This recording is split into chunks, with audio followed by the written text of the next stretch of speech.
혹시 노력한 만큼 얻는다, 이 말이 언제나 진리라고 생각하시나요? 오늘은요, 우리가 너무나 당연하게 여기는 이 공정함, 원인과 결과라는 법칙에 정면으로 도전하는 아주 특별한 선물에 대해 이야기해 보려고 합니다. 바로 하나님의 은혜라는 개념이죠. 자, 이게 바로 오늘 우리가 파고들 핵심적인 질문이에요.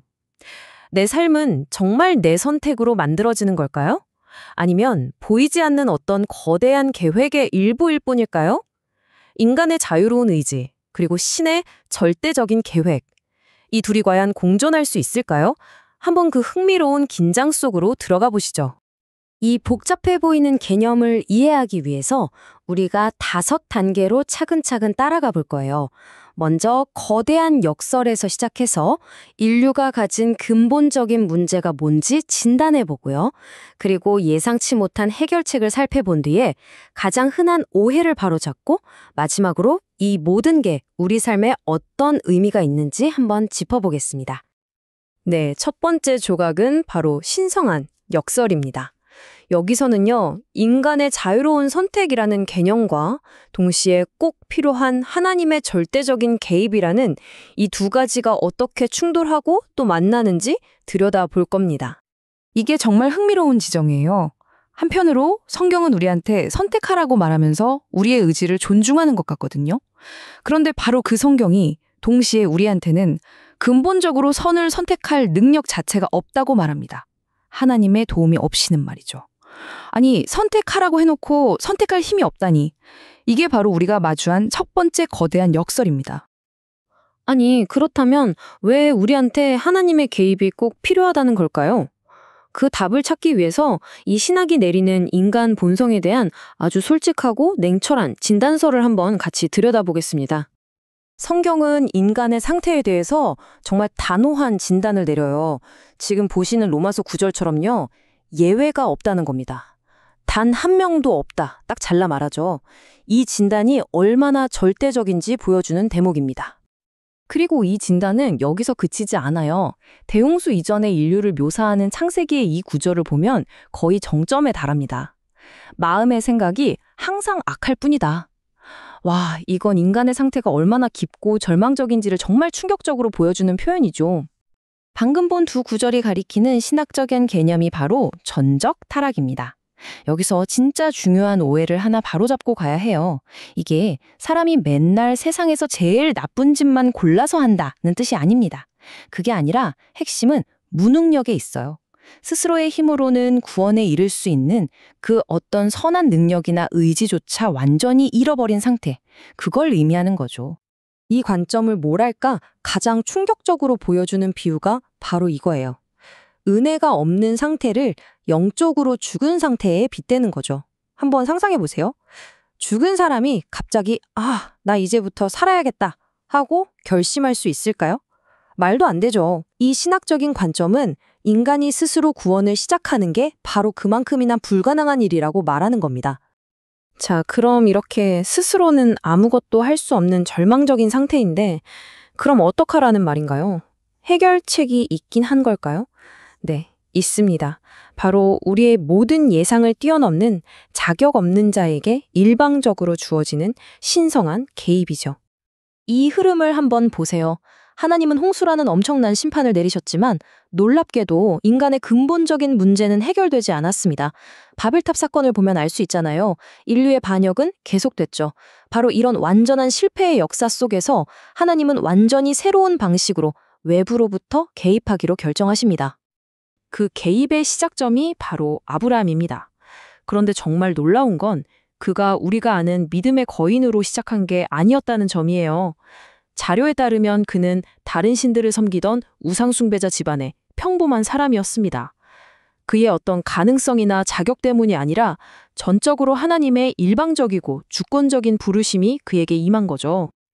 이것이 바로 주권적 은혜의 심장입니다. 이건 내가 열심히 일해서 받는 월급이 아니에요. 내 가치나 행동에 대한 보상도 아니고요. 이건 전적으로 하나님 편에서 시작되고 어떤 조건도 없이 주어지는 완전한 선물이라는 개념입니다. 자, 그럼 이런 질문이 자연스럽게 떠오르죠. 잠깐만요. 그럼 내가 착하게 살고 노력하는 건 다 쓸모없다는 건가요? 아주 중요한 질문입니다. 이제 이 교리가 자칫 무책임한 삶으로 이어질 수 있다는 가장 강력한 반론, 즉 선한 행위의 역할에 대해 정면으로 다뤄보겠습니다. 핵심은 바로 이 순서입니다. 순서. 우리는 보통 내가 무언가를 해야 원인, 어떤 결과를 얻는다는 이 인과관계에 익숙하잖아요. 하지만 은혜의 관점은 이 영적인 방정식을 완전히 뒤집어 버립니다. 하나님의 구원이라는 선물이 먼저 주어지고 원인, 그 압도적인 선물의 결과로 우리의 믿음과 선한 행동이 자연스럽게 따라온다. 결과라는 거죠. 이 주전자 비유가 이 모든 걸 정말 기가 막히게 설명해줘요. 구원의 진짜 원인이 뭘까요? 바로 불, 즉 하나님의 은혜입니다. 주전자가 불 위에 놓이는 게 바로 구원받는 순간이고요. 그럼 어떻게 되나요? 물은 끓을 수밖에 없죠. 우리의 선행은 물이 끓는 것처럼 구원의 자연스럽고 필연적인 증거이자 결과이지 불을 지피는 원인이 아니라는 겁니다. 그래도 야고보서에는 행함이 없는 믿음은 죽은 것이라고 쓰여 있지 않나요? 라고 생각하실 수 있어요. 맞습니다. 은혜의 관점에서는 이 구절을 이렇게 해석해요. 행함이 믿음의 뿌리가 아니라 그 믿음이 진짜 살아있다는 열매라는 거죠.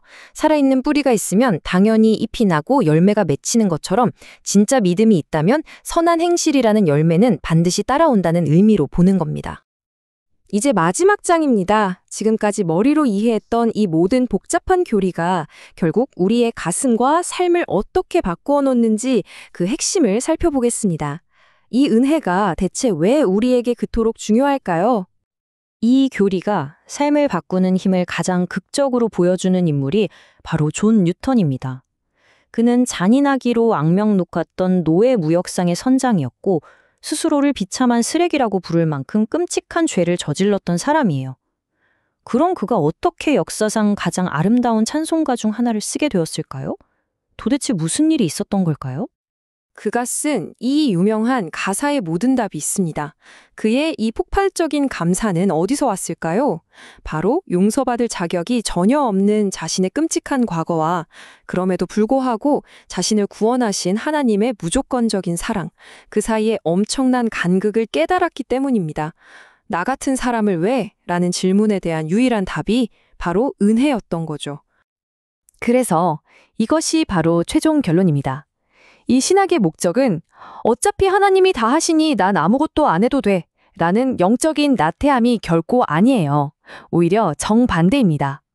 벌 받을까봐 혹은 복 받으려고 마지못해 하던 의무감에서 벗어나서 내 노력이나 자격과 아무 상관없이 주어진 이 엄청난 선물에 대한 압도적인 감사함으로 삶의 엔진 자체를 바꾸는 것입니다. 오늘 이야기는 여기까지입니다. 이 마지막 질문을 통해 이 개념이 각자의 삶에 어떤 의미를 가질 수 있을지 한번 깊이 생각해 보시면 좋겠습니다.